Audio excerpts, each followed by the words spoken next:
Thanks for joining us for Elko Live today. Here in studio, we have local law enforcement, and we have great representation. From the Elko Police Department, we have our Elko Police Chief Kyle Ward.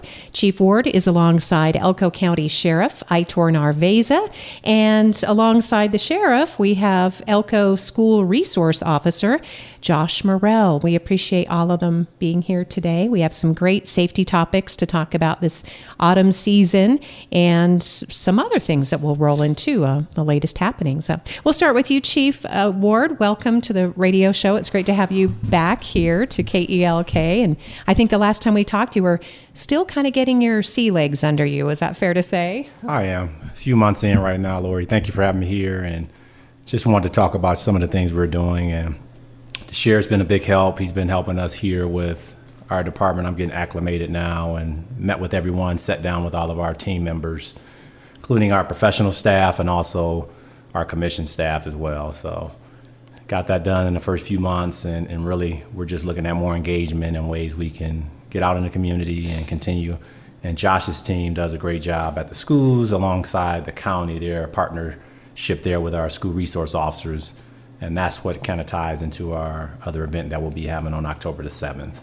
We're going to talk about this first ever October 1st Tuesday. So I think we're calling them the first Tuesdays. There'll be a series of these, I understand. Yes. Yes, and this focus will be on Halloween safety. So there'll be a whole host of special guest speakers from various communities throughout Elko County. So we will be spending some time talking about that as well. I wanted to get updated with Sheriff Aitor Narvaiza. Great to see you here. And obviously, just like Chief Ward, you handle so many different aspects of law enforcement. The sheriff oversees the jail, and that's been a big topic lately. We're seeing more frequent, serious type assaults even within the jail, even against law enforcement officers. Is that right, Sheriff? We had a certain individual who was back there. He's on a mental health hold, and staff went in to get him, and big fight ensued. He ended up punching one of the deputies in the mouth, ended up cutting his lip and inside his gums, had to get some stitches, and they got one of the deputies, female deputies, in a headlock, and so a big fight broke out, and they all did good, I give them kudos for stepping up and doing what they had to do, fighting, and like anything else, I'm glad they didn't get hurt. It was very, very minor, but just goes to say, hey, this kind of stuff happens so fast, and so I think now they've seen the actual how fast it can turn on them, because they were newer people. So now and this goes south really quick, and so they've seen that, and I think they're ready for it next time.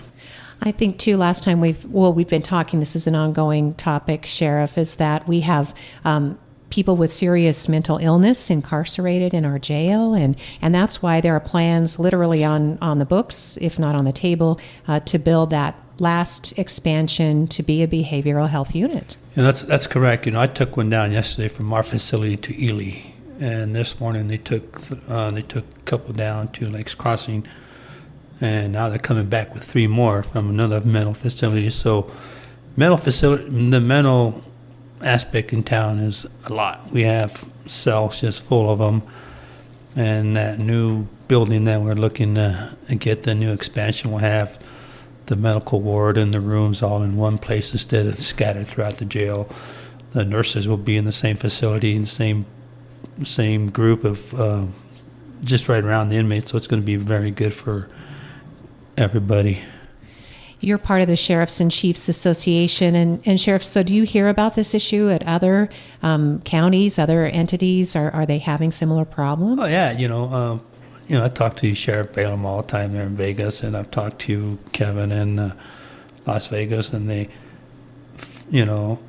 fortunately they have the funding and the facilities to house and deal with the mental people. In Reno, Washoe spends millions and millions of dollars in their facility. In Las Vegas spends twice as much as that in their facility to deal with mental people. We're not quite there yet, but we're obviously getting there. It's going to be a big cost to the expansion, but I think once we start working it, it's going to be good. So we're getting there compared to the other agencies. Well, thanks, Sheriff, for again addressing the topic. We're just hearing from more people in the community. Winter's coming. We know that there's a serious issue with, a homeless population that's not only just unhoused, but they have on top of that, the mental illness or the addiction, the co-occurring issues, and it's causing people to be concerned in the community. Yeah, you can see it downtown. You walk downtown, you see it out in the county, you see it out in Osino over, and then it's the same issue. You have, yesterday I was riding my bicycle and some guy was yelling and screaming at me for riding on the sidewalk. Like out there too, so it's city, county-wide, it's nationwide. It's just not Elko. It's, and Chief Ward coming from Vegas could probably tell you how Vegas is compared to Elko. Yeah. So trying to stay, again, just sort of ahead of some of these concerns. So that's why the expansion of the jail, that's why the additional cost. Again, I know we had an individual here a week or more ago, and he still had the hospital wristband on, and he was just incoherent, and there's nothing you can do to help somebody. And Elko Hospital has opened up that new wing, but yes. The people that we deal with have criminal charges, and it's not like a person who is suicidal and they go to the hospital and say, "Hey, I need help," right? Mm-hmm. They can't be mixed in People it. that we deal with are incarcerated for a reason. They have, felony charges, misdemeanor charges. They're just not fit for duty. I mean, not for duty, for court. Mm-hmm. And so they can't take them up there, and that's why we end up taking them down to Vegas or Reno. Well, at least I guess they have some vacancies, because I know last time we talked they weren't accepting Elko County. Right, residents, so. We got a deal because Elko was the biggest producer of the in the outlying area. We're the biggest agency compared to Washoe and Reno. In Vegas, we're the third biggest agency housing inmates, and so all our people with mental health had to go to Washoe, and they just got to the point where we couldn't get people into bed, so now we're shipping them down to Stein, and they're in Vegas, and it's a lot more hours driving. Instead of 8 hours round trip, you're looking at 16, 17 hours round trip from Elko to Vegas and back by the time you pick them up in the jail and get the paperwork released. It's a long day for him. So, Sheriff, thanks again for bringing us up to date on that. We will come back around, obviously, and go over some other topics, and obviously anything that you want to make sure people are aware of what's going on with good. Just ask away. Ask away. Let's include our school resource officer, Josh Morrell, and Officer, I think it's wonderful to see you here. You have long been with the Elko Police Department, isn't that right? That's correct.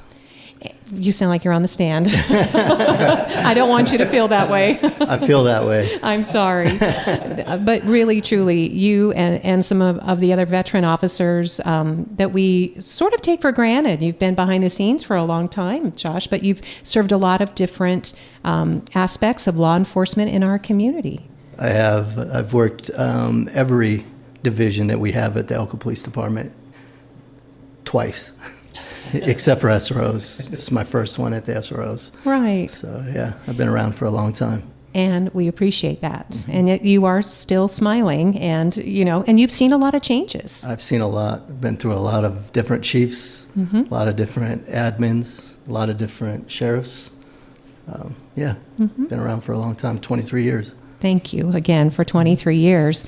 And doing this SRO, this isn't exactly a picnic, right? Because you're seeing different issues. We want to help our students, our teenagers. Yes, but I will say this is the best job that I've done. I love it. So after 23 years, I do like going to work every single day. It's the best decision I made. That is going over there. Oh, that is wonderful. And obviously, we'd never talk specifics, but maybe you could talk about why. Because I know in my line of work, I hear the sad things, and I hear about 3,000 homeless youth, youth that are couch surfing and that kind of thing. But you're in a position to actually do something about that, right, Josh? To help people. Right. Like I said, I've worked narcotics twice. I've worked detectives twice. I've worked patrol twice, and I've seen the the repeat offenders coming and coming and coming, and I can probably count on both my hands the amount of times that I've seen somebody actually change their ways with the adults. And I think if you're really going to make a change in somebody's life, you get them while they're young. And so I think the best place for a police officer to make a difference in somebody's life is in the schools with the kids. So that's why I chose to go to SROs, and hopefully you can change the direction of somebody's life at an early age before they become who they really are going to be. I probably will never see that change, but when they're older is where you'll see that, and I'll be long gone before that. Oh, but hopefully. But influencing them now and giving them a chance, as you said, you know, Right. not everybody has the same opportunities. Right, So. exactly. So what school are you on campus most, or? So we have 7 SROs. We have 4 county, we have 3 city, and we all, except for the sergeant that's in charge, we all have what we call secondary, so middle school and above, and elementary. So I have Adobe and Northside, Best Side, and everybody else has, like, we have one at the high school, Hildreth's at high school, and Southside.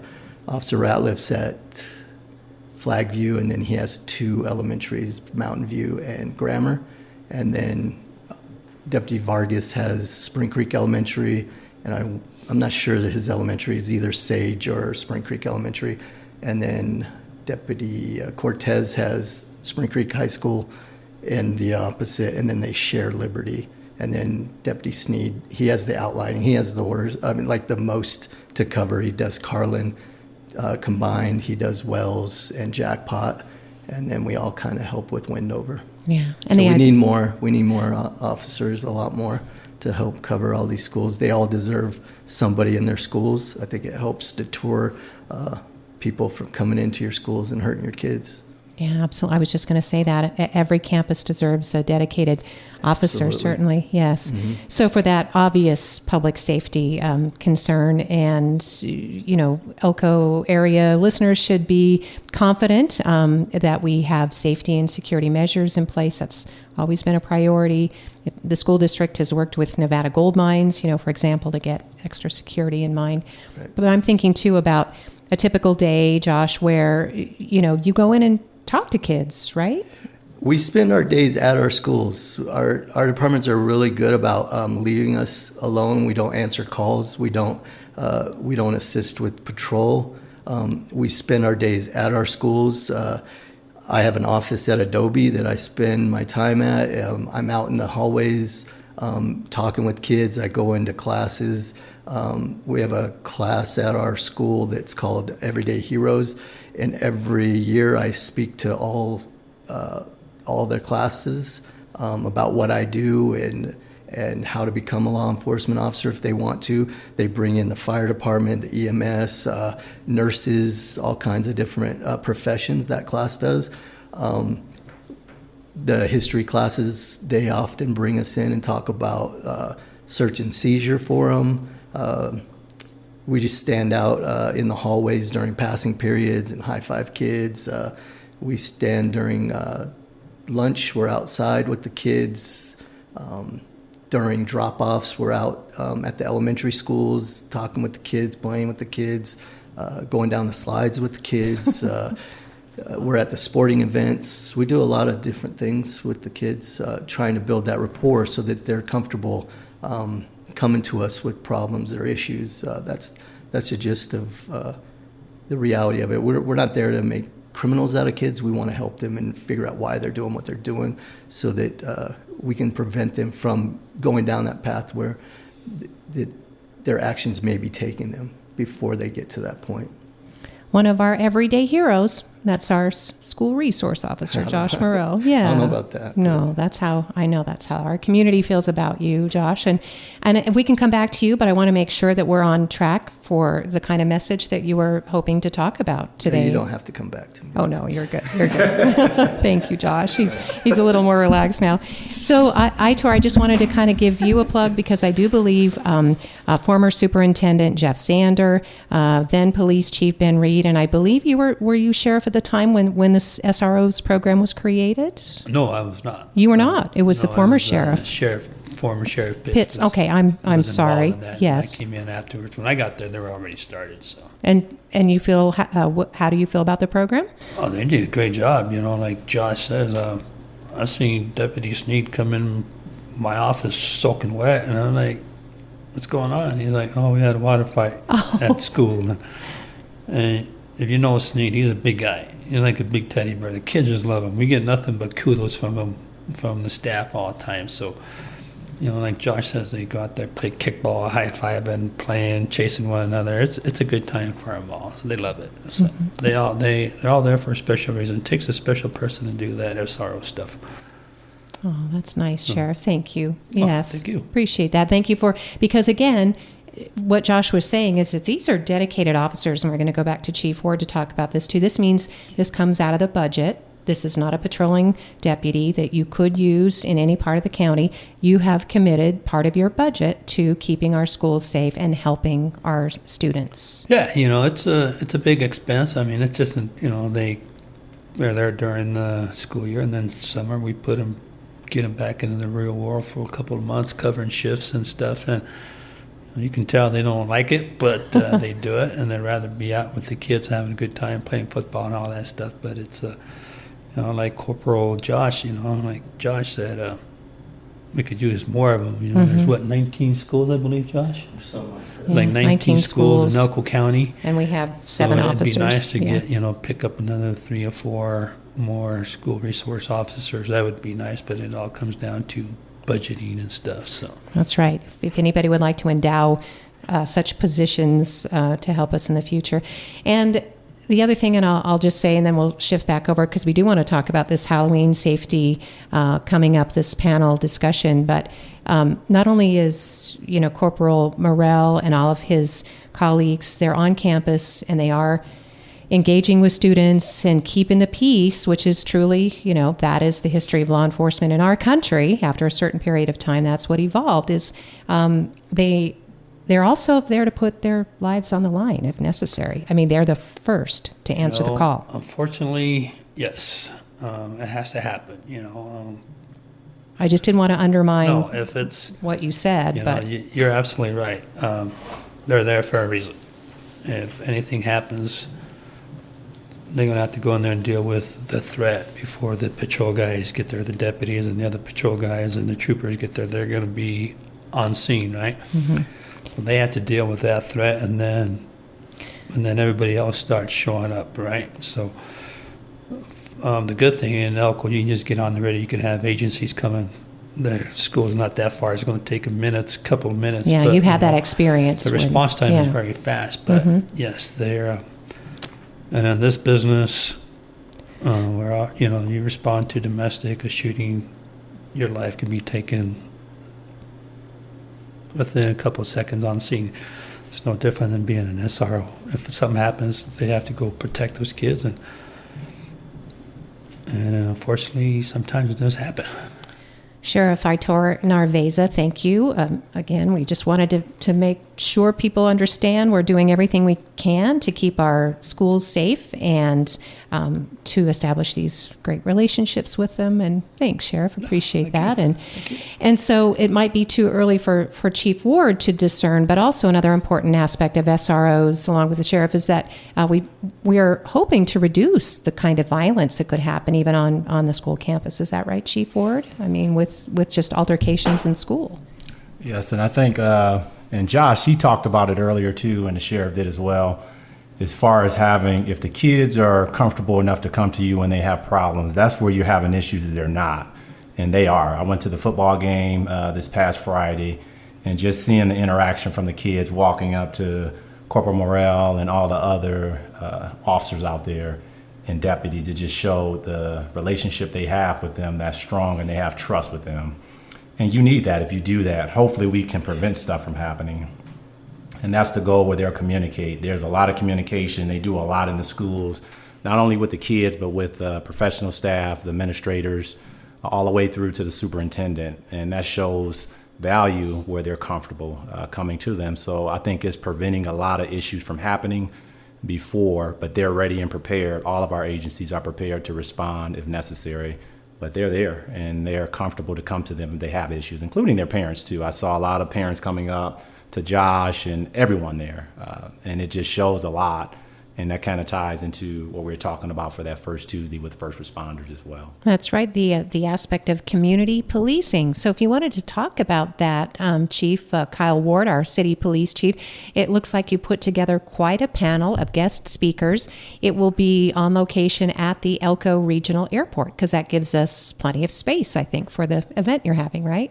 Yes, and this was something here, the sheriff and I and the DA as well. So we talked to the district attorney as well, just to get his insights on this. And you can see it has a lot of our professional staff and other team members and commission members from within the entire county. We wanted to have a forum where you can come in and have a discussion. So this one's going to be an introduction. So we'll briefly talk from our different agencies, kind of give an update of who we are, what we do within our departments, and then also we'll open up about the Halloween safety tips, just some tips to get ready for the kids. I know Cassie talked about it last time about just the internet predators and in-person predators. All of those different factors will be discussion points, so they're prepared for Halloween, walking in pairs with an adult or someone else that your parents know that they trust, and then making sure that you know where you're going and having good phone service, point of contact for emergency, and those things there. So we'll share some tips, and then we'll open it up for some Q&A so we can get feedback from the public on if they're having issues. If there's traffic safety issues, we'll have representation there from all of our agencies, where if there's something we can follow up on, we can get that information there and just continue that trust building. And as is in the title, it is the first Tuesday. So first Tuesday in October is going to be October 7th from 5 to 6:30 p.m. The list that I have in front of me includes our City Mayor Pro Tem, Puccinelli, Elko City Manager Jan Baum, our Police Chief Kyle Ward, as you're hearing from today, the Fire Chief James Johnston, Sheriff Aitor Narvaiza, the Sheriff's Office, and Chief McKinney will be coming over from Carlin Police Department, the Chief of West Wendover Police Department, Chief Hilliker, also Chief Plager from Juvenile Probation, and any other guest speakers. Lots of great sponsors who are all really interested in, I think, interacting with the community and hosting these topics, Chief. Yes, and I didn't want to leave out the DA as well, Tyler Ingram. Thank you. He's been instrumental as far as the Child Advocacy Center as well, just to make sure that kids and then anyone that's a victim, whether it's domestic violence, I know we touched on a few weeks ago as well, but that's something there that he's been passionate about, and helping victims of crime and also preventing crime. Thank you again to our local law enforcement. Another topic that's come up too recently, and any of these issues, and I always tell people in our community, you don't have to wait for me to have a monthly show. You can contact local law enforcement if you have issues or concerns. ICE comes up a lot, Sheriff, and I always tell people, reach out directly, because you may have information that I don't need to have, that I'm not an intermediary. But if people have concerns about ICE, Sheriff, do you still want to hear from them? If they have any concerns, whether it's county, city, highway patrol, they should be calling their admin saying, hey, this is what we heard, Will they be treated with respect? They'll be treated well? Yes, Okay. ICE is a big topic. You look at what's going on nationwide, right? Deportations, and now you're having shootings at facilities. It's big, right? Now you're seeing it in other countries, and they're doing the same thing. So, like I said, and Chief probably tell you the same thing. We don't have the right to go around picking up illegals on the street, right? That's ICE's job. But I'm telling you, if you commit a crime, if you commit felony crimes and you go to jail, I'm going to honor their detention hold, and you probably will get deported. And I've told you that all along. But it's not my job to round them up or the chief's job to round them up. But there is a due process, which that's what makes this community great nationwide everywhere, the process. But if you're trafficking drugs or sex trafficking or you're committing burglaries and you get locked up, I'm telling you, you're going to get deported, and I'm going to support it, because why do we want those individuals in our community? That's our sheriff, Aitor Narvaiza, and I'm sure Chief Ward, coming from the Vegas area where you came to be our police chief, you probably saw a lot of this more on a day-to-day basis. People in Elko County, we just don't see ICE frequently at all. But it is important for people to understand that it is a civil violation to be in the country illegally. But as the sheriff was explaining, if you are charged with a crime, if you are taken into custody or arrested in conjunction with something more serious, then ICE comes into play. I mean, is that something that your officers are aware of? Or, I mean, are they looking for people who live in Elko illegally? No, and it's even looking statewide. I'll just keep it statewide here. The jurisdictions, they have their different operations and policies. For us specifically, we're looking for people that are committing crimes within the city and county, and that's what the sheriff and I are doing. And all of our teams, Captain McLaughlin from the state police as well, which will be at that event. We ran out of space on the flyer. On the poster, yeah. We had a lot of badges, and you see it on there, a lot of things going on. We wanted to try to touch on as many people or bring them as many people in there as we could, but the whole process is we're looking for people committing crimes. If you're committing crimes within any of our jurisdictions here, that's going to be an issue. And that's where we're trying to prevent crime. We have people that are calling in if there's issues, whether there's a fight at a bar, whether there's a fight at some type of establishment. We've been getting calls over the weekends. We've been getting them during the week as well. We want our officers and our deputies and any of our professional staff that are out there as well to take action on that. That's what we're looking for. For the local and state level, that's what we're doing. The federal level there as well, they have their own operations and policies. Our policies are to protect the community, what we're doing here. And that's most important for us. And I believe we're doing a great job, me being new here. And it's not to compare our agencies, because we all work together. The sheriff was telling you earlier, even just taking detainees to different areas within the state, if they need mental health assistance, if they need some type of housing assistance, all of those things, we're trying to work together with all of our agencies here throughout the state. But crime is what we're looking for. You're committing a crime, we will address you. There was an example of that recently in talking with your Lieutenant Shane Daz. ATF did serve warrants in the city of Elko. I guess it was over on Royal Oak or Royal Crest, one of those addresses. So it was the north side, but that was an ATF. So those folks didn't even, if they took anybody into custody, they didn't go to Elko jail, did they? Oh, they did. We held a couple. I didn't see them. Well, they did some paperwork and stuff. Oh, okay, but, so they weren't. Basically, what they did, they served a search warrant. Right. It was all gun related. Okay. Because we may never know. It was gun trafficking. Okay. I'll be honest with you, they kept it pretty hush hush. No, there was only a few individuals that knew about it. And that's probably at our chief level and my level and some of our staff. And they kept it really hush hush, and they served some warrants, and 3 individuals were taken into custody. They were taken to federal court because you have to be within, I believe, 24 hours once you're arrested in front of you have to go in front of a federal judge within 24 hours after you arrest. So our nearest facility is Washoe. So we held them just for a little bit, and they were loaded up, and ATF hauled them down to Washoe. And that was Homeland Security. And it was one team out of Washington and one team out of Los Angeles, and they took care of business, and they were gone the next day. Yeah, it all happened pretty quickly. But again, appreciate the communication, with the police department about an activity that happened, because it did have some people wondering, what had happened. So I think for my side, one more sensitive topic. Oh, I'll turn your microphone back on, and that is, with the assassination of Charlie Kirk in neighboring Utah, there's been a lot of rhetoric, a lot of heated talk online sometimes between individuals, but most of it happens on social media, unfortunately, because people would probably behave differently if they were speaking face to face. But we hear talk about militias or armies. And Sheriff, my advice is anybody who ever overhears or is suspicious of something like that should reach out to local law enforcement. Don't rush to social media. That's correct. We have a job to do, and that's to protect the community of Elko.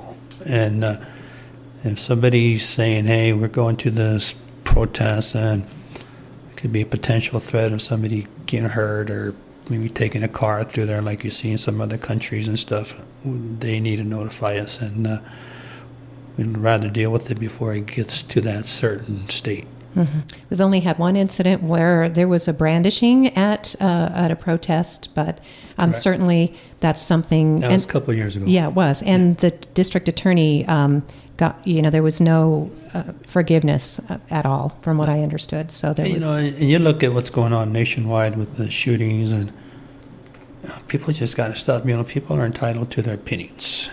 Just because you and I don't agree on a certain individual doesn't give me the right to take a life, or vice versa, right? Never. Unfortunately, we're getting more and more. You had that shooting at the ICE facility just the other day. 3 people got shot, and people are losing their minds, and they just need to get it together and quit listening to social media and do what's right. So again, just repeating, if you see something, say something. I mean, that's just basic.